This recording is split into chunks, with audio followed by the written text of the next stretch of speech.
यहाँ तक का जीवन काल इनका लगभग 94-95 ईयर के लगभग है, ठीक है ना।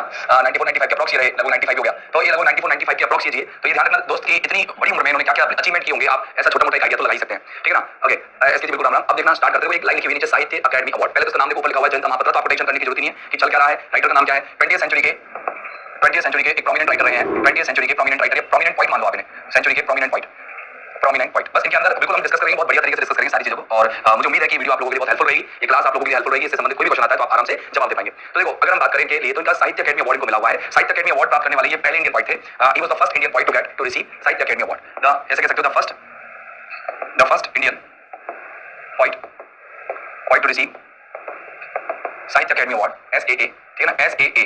और इन्होंने पोएट्री के लिए प्राप्त किया था, कब किया था, इन 1981 के अंदर, 1981 के अंदर इन्होंने प्राप्त किया था। दरअसल की बुक या एक पोएट्री कलेक्शन प्रकाशित हुआ था जिसका नाम था द रिलेशनशिप। और इस रिलेशनशिप को इन्होंने लिखा था 1980 के अंदर, 1980 के अंदर प्रकाशित होते ही इनको साहित्य अकादमी अवार्ड मिल गया, ठीक है ना। इनको 2009 के अंदर पद्मश्री अवार्ड मिला था, और जिसको इन्होंने 2015 में जब इंडियन इंटॉलरेंस बढ़ रहा था, भारतीय असहिष्णुता बढ़ रही थी, प्रधानमंत्री नरेंद्र मोदी के आने के बाद, आगमन के बाद, यहाँ पर क्या है, कानून का डर लोगों के अंदर से खत्म हो गया था, अत्याचार फैल रहा था, असहिष्णुता फैल रही थी। तो उस जमाने में ज्यादातर राइटर्स थे, इंडियन राइटर्स थे, इन्होंने अपने टाइटल्स, अपने अवार्ड्स लोगों को मतलब वापस सरकार को लौटा दिए। तो जो 2009 में इनको पद्मश्री मिला था, इसको इन्होंने वापस से सरकार को लौटा दिया विद्रोह के लिए, विद्रोह के बतौर। चलिए अब स्टार्ट करते हैं इनके बारे में और भी जानकारी को प्राप्त करना, थोड़ी गहरी जानकारी प्राप्त करेंगे। ये एक पायनियर रहे, एक अग्रदूत रहे इंडियन पोएट्री में, या इंडियन पोएट एक ऐसे इंडियन पोएट रहे जिन्होंने हमेशा इंग्लिश और ओडिया में लिखा। एक खास बात इनके बारे में बताता हूं कि इनका जन्म तो कटक ओडिशा के अंदर हुआ, लेकिन इन्होंने अपनी रचनाओं को ओडिया और इंग्लिश दोनों भाषाओं में लिखा, अपनी पोएम को इंग्लिश और ओडिया दोनों भाषाओं में लिखा। ऐसा नहीं है कि इन्होंने केवल पोएम लिखी, हालांकि इन्होंने 99% काम तो पोएम पे ही किया, पोएट्री पे ही किया, लेकिन इन्होंने प्रोज भी लिखा है। तो इन्होंने प्रोज में एक शॉर्ट स्टोरीज का कलेक्शन भी लिखा है, ठीक है ना। इन्होंने प्रोज में एक शॉर्ट स्टोरीज का कलेक्शन लिखा है, उसके बारे में जिक्र करेंगे, और एक इन्होंने ऐसे और मेमोयर भी लिखा है। तो चलो हम चालू करते हैं आगे की बातें, ठीक है ना। देखना अब अगर हम जयंत महापात्र के बारे में बात करें तो ये 3 पॉइंट्स थे, इंडियन 3 पॉइंट्स, ऐसे कह सकते हैं कि the trio of Indian points in English, Indian points in English. पहले तो ये समझो आप, पॉइंट्स इन इंग्लिश, अगर अंग्रेजी भाषा में जो इंडियन पॉइंट्स लिखते थे उनमें से अगर हम बात करें तो ये 3 पॉइंट्स का ट्रायो था, 3 पॉइंट्स का ट्रायो था। अब ये ट्रायो में कौन-कौन थे ये ध्यान रखना। एक थे आपके, एक बंदा था A.K. Ramanujan, A.K. Ramanujan, RAMANUJAN, A.K. Ramanujan थे, ठीक है ना। दूसरे थे A.K. रामानुजन के अलावा R पार्थसारथी, PARTHA, थोड़ा सा स्पेलिंग में चक्कर पड़ सकता है, देख लेना, पार्थसारथी, और अगले थे अपन के जयंत महापात्र, ठीक है ना। ये 3 इंडियन क्या थे, 3 इंडियन पॉइंट्स थे जो इंग्लिश लिटरेचर के अंदर लिखते थे। एक का नाम था A.K. रामानुजन, मेरे साथ बोल सकते हो A.K. रामानुजन, दूसरे थे R पार्थसारथी, और R पार्थसारथी के अलावा इसके अलावा जयंत महापात्र। A.K. रामानुजन का पूरा नाम अट्टीपटे कृष्णा स्वामी ये क्या था, रामानुजन था, और R पार्थसारथी का राजगोपाल पार्थसारथी था, और जयंत महापात्र थे। जयंत महापात्र जो है दरअसल फिजिसिस्ट थे, PHYSICIST, फिजिसिस्ट थे, मतलब ये फिजिक्स में इन्होंने MSc किया था, फिजिक्स में इन्होंने पटना से MSc किया था। ध्यान से समझना मेरी बात, फिजिक्स से मतलब कोई बात नहीं, तो फिजिक्स से इन्होंने क्या किया था, फर्स्ट इंडियन पॉइंट विन साहित्य अकादमी अवार्ड को 1981 में रिलेशनशिप के लिए इन्होंने ये प्राप्त किया था। फिजिक्स थे ये, कहने का मतलब इन्होंने MSc किया हुआ है, फिजिक्स के अंदर, ठीक है ना। लेकिन ये एक फिजिक्स के लेक्चरर भी रहे हैं, ये फिजिक्स के अंदर MSc किया है, फिजिक्स के लेक्चरर रहे हैं, बताओ फिजिक्स का लेक्चरर बंदा है और लेक्चरर है, ठीक है ना, और बिल्कुल ओडिशा के अंदर, और लेक्चरर रहे हैं, पटना के अंदर भी रहे, कई अलग-अलग कॉलेजेस में पढ़ाया इन्होंने, और वहां पर फाइनली इन्होंने क्या किया, अपना शिफ्ट, अपना बदलाव इंग्लिश पोएट्री की तरफ कर दिया। खतरनाक इंग्लिश पोएट बन गए, बहुत खतरनाक इंग्लिश पोएट बन गए। देखो आपको पता है कि इनका जन्म कटक के अंदर हुआ है ना, बॉर्न कहां हुआ इनका, बॉर्न ये जन्मे जो थे वो कटक के अंदर जन्मे, और कटक ओडिशा के अंदर पड़ता है, ठीक है ना, ओडिशा इंडिया, ठीक है ना, ओडिशा इंडिया में ये जन्मे थे, ठीक है ना। अब कटक ओडिशा इंडिया यहाँ इनका जन्म हुआ था। अब स्क्रॉल डाउन करना, अब थोड़ा सा और इसे डीपली समझेंगे। अब आपको मैंने बताया था कि साहब ये बंदे जो थे ये 3 लोगों में से एक थे, और इन्होंने अपनी कई सारी बुक्स लिखी है ना, इन्होंने कई बुक लिखी, कई सारे पोएट्री कलेक्शन लिखे थे, इन्होंने टोटल 27 पोएट्री कलेक्शन लिखे, 27 पोएट्री कलेक्शन लिखे थे इन्होंने, ये ध्यान रखना। 27 पोएट्री कलेक्शन लिखे थे, और इनमें से 27 में से लगभग 7 पोएट्री कलेक्शन या 7 जो 7 कलेक्शंस हैं वो किस भाषा में थे, ओडिया में थे, कलेक्शन ओडिया में थे, ODIA ओडिया में थे, ठीक है ना। बाकी के जो 20 कलेक्शंस हैं उनके 20 कलेक्शंस किसके अंदर थे, 20 कलेक्शंस इन्होंने इंग्लिश लैंग्वेज के अंदर लिखे, है ना, इंग्लिश लैंग्वेज के अंदर लिखे इन्होंने। ध्यान से सुनना, 20 कलेक्शंस तो इंग्लिश लैंग्वेज के अंदर लिखे, बाकी के 7 कलेक्शंस इन्होंने ओडिया में लिखे। ये कैसे राइटर थे, कैसे इंडियन राइटर थे, कैसे इंडियन पोएट थे जो ओडिया और इंग्लिश दोनों भाषाओं में लिखते थे, ठीक है। इनकी जो लैंग्वेज रही है, वो लैंग्वेज दोनों रही है। कौन-कौन सी लैंग्वेज रही है बताना जरा, अभी बात की थी सर। ट्रायो का मतलब तीड़ी होती है, ट्रायो का मतलब तीड़ी, 3 लोगों का समूह, ठीक है ना। ट्रायो का मतलब तीड़ी होती है। तो लैंग्वेज की बात करें आपसे तो इंग्लिश और ओडिया, ठीक है ना, इंग्लिश एंड ओडिया ये दोनों भाषाओं में इन्होंने लिखा, ठीक है ना। दरअसल इनकी जो बहुत ही फेमस पोएम्स थी, जैसे बेयर फेस थी, ठीक है ना, शैडो से थी, और इसके अलावा इनका रिलेशनशिप था, ठीक है ना। इन्होंने और भी कई सारे पोएम्स लिखी, बहुत बढ़िया, जैसे हंगर लिखा, इंडियन समर लिखा, है ना, इंडियन समर भी बहुत फेमस रहा इनका। तो ऐसे करके कई सारे पोएट्री कलेक्शन के बहुत फेमस है। इन्होंने एक क्या एक रिवर थी चंद्रभागा, ठीक है ना, चंद्रभागा नदी थी ओडिशा के अंदर, उस पर एक मैगजीन बनी थी, उसकी टाइटल थी चंद्रभागा। उस मैगजीन के ये क्या रहे थे, टाइटल, उसको एडिटर भी रहे थे, ठीक है ना, उस मैगजीन के क्या रहे, एडिटर भी रहे, संपादक भी रहे। मैंने कहा एडिटर ऑफ चंद्रभागा, क्या बोला मैं, एडिटर ऑफ चंद्रभागा नाम की एक मैगजीन थी, और इसके ये एडिटर रहे। दरअसल इनको कई सारे प्राइजेस मिले हुए हैं, एक साहित्य अकादमी अवार्ड मिला, पद्मश्री मिला, जैकब प्राइज मिला, या जो जैकब वाला होता है वो वाला, एक इसके अलावा इनको सार्क वाला प्राइज भी मिला, ठीक है ना, एलन टेट पोएट्री प्राइज भी मिला इनको। तो ऐसे कई छोटे-छोटे प्राइजेस भी मिले, और सबसे बड़े प्राइजेस के अंदर आते हैं साहित्य अकादमी अवार्ड और पद्मश्री। इन्होंने 2009 में प्राप्त किया, 2015 में इन्होंने लौटा दिया। इंडियन राइजिंग इंटॉलरेंस बढ़ रही थी, हाँ बिल्कुल, इन्होंने क्लोज द स्काई 10/10 भी लिखा था, क्लोज द स्काई 10/10, दर्शन फैसला बिल्कुल सही है, क्लोज द स्काई 10/10 पूरा, क्लोज द स्काई 10/10 पूरा नाम है इसका, ठीक है ना। ये बहुत फेमस रही है पोएट्री कलेक्शन, अपन के बारे में बात करेंगे। चलो अब देखते हैं कि इनकी कैरेक्टरिस्टिक्स क्या रहे, क्या लिखते थे, खासतौर से इनकी थीम क्या हुआ करती थी। देखो उस जमाने में इंडिया के अंदर बहुत सारी ऐसी थीम्स पर इनका फोकस गया। पोएट्री के अंदर क्या ये लिखते थे, अपनी पॉइंट्स के अंदर कल्चरल CULTURAL कल्चरल आइडेंटिटी के बारे में लिखते थे, ठीक है ना। इसके अलावा ह्यूमन सफरिंग्स के बारे में लिखते थे, मानव की पीड़ाओं के बारे में लिखते थे।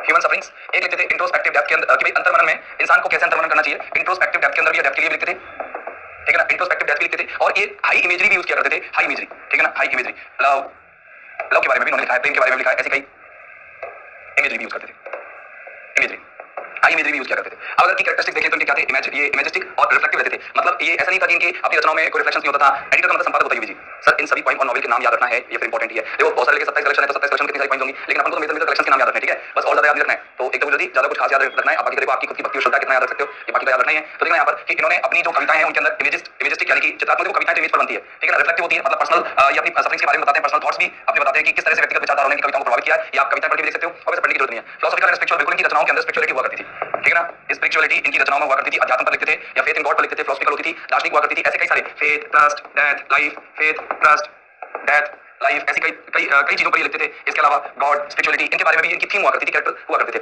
ऑटोबायोग्राफिकल टोन है ना, अपनी रचनाओं में इन्होंने कोई पर्सनल लाइफ के बारे में भी रिप्रेजेंट किया कि पर्सनल लाइफ में कितने स्ट्रगल्स उनको झेलने पड़े हैं, उनके बारे में भी हल्का फुल्का इन्होंने वर्णन किया है। शांत और मेडिटेटिव वॉइस रहती थी, चिंतात्मक मतलब हमेशा इंट्रोस्पेक्टिव रहते थे। मैंने इंट्रोस्पेक्टिव डेप्थ रहती थी, कहने का मतलब होता है कि एक व्यक्ति इनकी कविताओं को पढ़ने के बाद सोचेगा, अंतर्मनन करेगा, चिंतन करेगा अपने अतीत के बारे में और वो कर्मों के बारे में जो उन्होंने किए हैं। अब खास बात करते हैं सब इनकी जो मेजर थीम्स है वो क्या रही है, पहचान ढूंढते थे, बिलोंगिंग कि इंसान का संबंध किस कल्चर से है, तो कल्चरल बिलोंगिंग कह सकते हो आप, ठीक है ना। कल्चरल कॉन्फ्लिक्ट आते थे, कॉलोनियल और पोस्ट कॉलोनियल आइडेंटिटी। मतलब आपको पता है कि इनका जो जन्म है 1928 के अंदर हुआ था। उस समय पर अंग्रेजों ने हमारे देश को गुलाम बनाए रखा था और 1947 तक लगभग 19 साल के हो गए तब तक हमारा देश गुलामी था, राइट। तो इन्होंने कॉलोनियल टाइम को भी देखा था और पोस्ट कॉलोनियल आइडेंटिटी भी इन्होंने देखी थी, यानी कि जब देश को आजाद कर दिया गया अंग्रेजों के द्वारा तो उस समय पर हमारे देश में क्या अनुभूति हुई, किस तरह की विचारधाराएं बनती, उनके बारे में इन्होंने लिखा है। प्यार, हानि, मृत्यु, ये सब फिलोसॉफिकल तौर से इन पर लिखा है इन्होंने। नेचुरल लैंडस्केप और ओडिशा के बारे में भी, क्योंकि कल्चरल आइडेंटिटी के बारे में लिखते हैं तो ओडिशा की जो प्रकृति और धरातल है उससे उनकी कल्चरल आइडेंटिटी बनती है। स्पिरिचुअल हैप्पीनेस पर लिखते हैं, अर्थ जीवन का अर्थ क्या है, ये सारी इनकी थीम्स हैं। थीम्स का आपको क्वेश्चन नहीं पूछेगा, ठीक है ना, थीम्स से रिलेटेड। अब इनके अवार्ड्स के बारे में बात करते हैं, अवार्ड्स और ऑनर्स के बारे में बात करते हैं। इन्होंने साहित्य अकेडमी अवार्ड प्राप्त किया था, इनकी जो फर्स्ट पोएट्री कलेक्शन था रिलेशनशिप, इसके लिए, ठीक है ना। First ever awarded to a poet writing in English, ये सबसे पहले पोएट थे जिनको इंग्लिश में लिखने पर ये साहित्य अकेडमी अवार्ड मिला था, ये याद रखना। He was the first poet to receive Sahitya Akademi award for poetry, ठीक है ना, ये याद रखना। कविताओं के लिए सबसे पहले पोएट थे ये, है ना। पद्मश्री मिला था इनको 2009 के अंदर, जिन्होंने 2015 में एक प्रोटेस्ट करने के लिए लौटा दिया, किसके लिए, इंटॉलरेंस। भारत में असहिष्णुता फैली हुई थी, आपको पता होगा कि ऐसे कई सारे दंगे फैले हुए थे, बच्चों को जला दिया जाता था, महिलाओं पर अत्याचार होता ही था, फिर ऐसे कवियों पर भी अत्याचार होने लगा, लोगों कवियों को धमकी आने लगी, कवियों की जो रचनाएं हैं वो पब्लिकेशन से पहले बैन लगा दी गई। तो इन चीजों के विरोध में ये भारतीय असहिष्णुता को दर्शाता है। कानून के सामने, कानून के प्रति लोगों के अंदर डर हट गया था और कानून के सामने अहिंसा करने लगे थे। तो इसके खिलाफ इन कवियों ने क्या किया, क्या देखिए आप, इन्होंने क्या कर दी, बगावत कर दी और उस बगावत के तहत इन्होंने कवियों ने, लेखकों ने अपनी टाइटल्स, अपने रिवॉर्ड्स, अपने अवार्ड्स इन्होंने वापस रिटर्न करना शुरू कर दिया। तो पद्मश्री जिनको मिला था 2009 में, इसको इन्होंने वापस लौटा दिया। फिर इनको सार्क भी मिला था, सार्क लिटरेरी अवार्ड 2009 के अंदर मिला है। सार्क का मतलब होता है south Asian association for regional cooperation, इनके लिए इनको लिटरेरी अवार्ड मिला 2009 के अंदर, ठीक है ना। जैकब ग्लैडस्टीन मेमोरियल अवार्ड भी इनको मिला है। इनकी एक पोएट्री मैगजीन थी और उस पोएट्री मैगजीन यूएसए में, उसके लिए इनको मिला है, ठीक है ना। एलन टेट पोएट्री प्राइज इनको इसके लिए मिला था, कौन सी, द शिवानी रिव्यू नाम की मैगजीन थी, उसके लिए इनको ये एलन टेट पोएट्री प्राइज मिला है। Allen Tate, Jacob, Padmashri, SAARC और साहित्य अकेडमी अवार्ड, ये आपको याद रखना, खासतौर से साहित्य अकेडमी और पद्मश्री, ये दोनों को आपको खास याद रखना है। ये दोनों वेरी वेरी इंपॉर्टेंट आपके क्या रहेंगे, रिवॉर्ड रहेंगे, अवार्ड रहेंगे। कौन सा अवार्ड लौटा दिया गया, ये याद रखना, पद्मश्री लौटा दिया इन्होंने। अब देखना, एक कन्हैया लाल सेठिया 2017 में इनको मिला था, जयपुर के अंदर, जयपुर लिटरेचर फेस्टिवल के अंदर मिला था, ठीक है ना। जयपुर लिटरेचर फेस्टिवल हुआ था 2017 में, कन्हैया लाल सेठिया पोएट्री अवार्ड मिला था, ठीक है ना। एक द ग्रीन गार्डनर नाम का इन्होंने शॉर्ट स्टोरीज का कलेक्शन लिखा, प्रोज भी लिखे इन्होंने।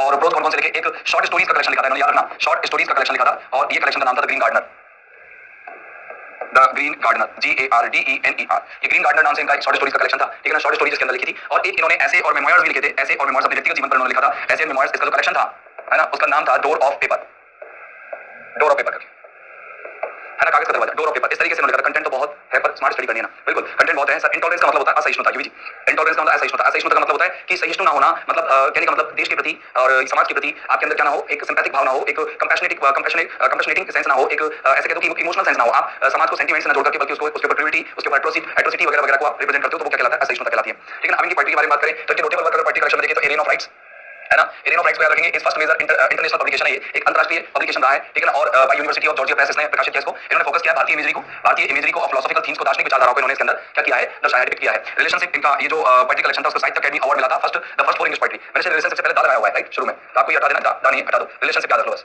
ठीक है ना, रिलेशनशिप याद रख लो। ये लॉन्ग पोएटिक मेडिटेशन है और Indian culture and in relationship with his homeland Odisha. मतलब इन्होंने एक लंबा काव्यात्मक मेडिटेशन किया, चिंतन किया भारतीय संस्कृति पर और उनकी संबंध किसी होमलैंड से, ओडिशा में जो घरेलू भूमि है उससे दर्शाया, मतलब कल्चरल आइडेंटिटी पर ये है। लाइफ साइंस जीवन के संकेत एक कलेक्शन है, ये मतलब थोड़ा सा फिलोसॉफिकल है। Burden of waves and fruits, ठीक है ना, टेंपल बेयर फेस, ठीक है ना, ये इनकी रचनाएं रही है, पॉइंट रही है, ठीक है ना। रैंडम डिसेंट, हंगर, डानेटपुरी इन ओडिया, ओडिया में भी इन्होंने जो एक कलेक्शन लिखा है, 7 पोएट्री का कलेक्शन है ये ओडिया के अंदर, जैसे 2-3 है फेमस, बाली, चली और निशब्द, ये आपको याद रखने हैं। इसके अलावा एक क्लोज द स्काई 10/10,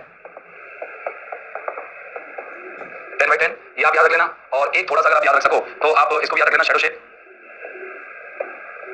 ठीक है ना। इसके अलावा आप अगर थोड़ा और याद रखो तो इंडियन समर भी आपको याद रख लेना है, ये 3 और रचना याद रख लेना, बाकी का कोई इतना टेंशन वाला काम इसके अंदर नहीं है। चलो अब देखते हैं इसके क्वेश्चन अगर आए तो कैसे पूछेगा। ये पूछेगा where was Jayanta Mahapatra born, Jayanta Mahapatra का जन्म कहां से हुआ था या जयंता महापात्रा का संबंध किस जगह से है।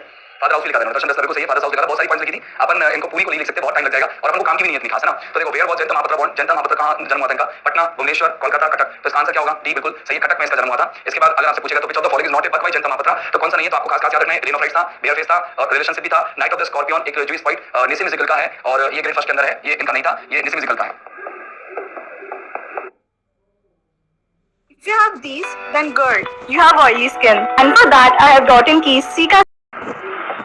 ये इनका नहीं है, ठीक है ना। अगला है आपसे पूछे जयंता महापात्रा ने प्राइमरली रॉट इन 2 लैंग्वेजेस, 2 भाषाओं में लिखा, वो 2 भाषाएं कौन सी है, हिंदी संस्कृत तमिल इंग्लिश, इंग्लिश ओडिया या फिर बंगाली इंग्लिश। तो आपको पता है कि इंग्लिश में लिखा था इन्होंने, ओडिशा से थे तो इसलिए ओडिया में लिखा। ये पहले ऐसे फिजिक्स के लेक्चर इंग्लिश पढ़ते लिखते हैं, खतरनाक बात थी। Which poem by Mahapatra deals with the theme of hunger and exploitation, भूख और शोषण की थीम को कौन सी चीज रिप्रेजेंट करती है, भूख और शोषण सामाजिक मुद्दे हैं, मानव की सफरिंग्स को दिखाते हैं कि ह्यूमन सफरिंग अपनी लाइफ में क्या है। तो हंगर नाम की पॉइंट थी, उसके अंदर ये दोनों चीजें देखने को मिलती है। अगला देखना कौन सा प्रोफेशन महापात्रा ने होल्ड कर रखा था एक फुल टाइम पॉइंट होने से पहले, बाद में फुल टाइम पॉइंट बन गए, और फुल टाइम पॉइंट होने से पहले कौन सा प्रोफेशन पकड़े हुए थे, बताओ क्या, लॉयर थे, जर्नलिस्ट थे, फिजिक्स प्रोफेसर थे या पॉलिटिशियन थे। बताना कटक से, बहुत सीधा सा सपाट सा क्वेश्चन है, बहुत अच्छा सा आंसर है, और वो थे साहब क्या, फिजिक्स के प्रोफेसर। याद रखना फिजिक्स के प्रोफेसर थे। इस तरीके से छोटी छोटी चीजों को आपसे कोई भी क्वेश्चन उठा के पूछा जा सकता है आपसे, जैसे ये भी पूछा जाता था साहित्य Akademi award winner white is, ठीक है ना, या इज नॉट। तो आपको ऐसे 4 पॉइंट्स के नाम देंगे जिनमें से 3 को साहित्य अकेडमी अवार्ड मिला होगा और 1 को नहीं मिला होगा, तो वो आपको आंसर उसमें से हटा देना है।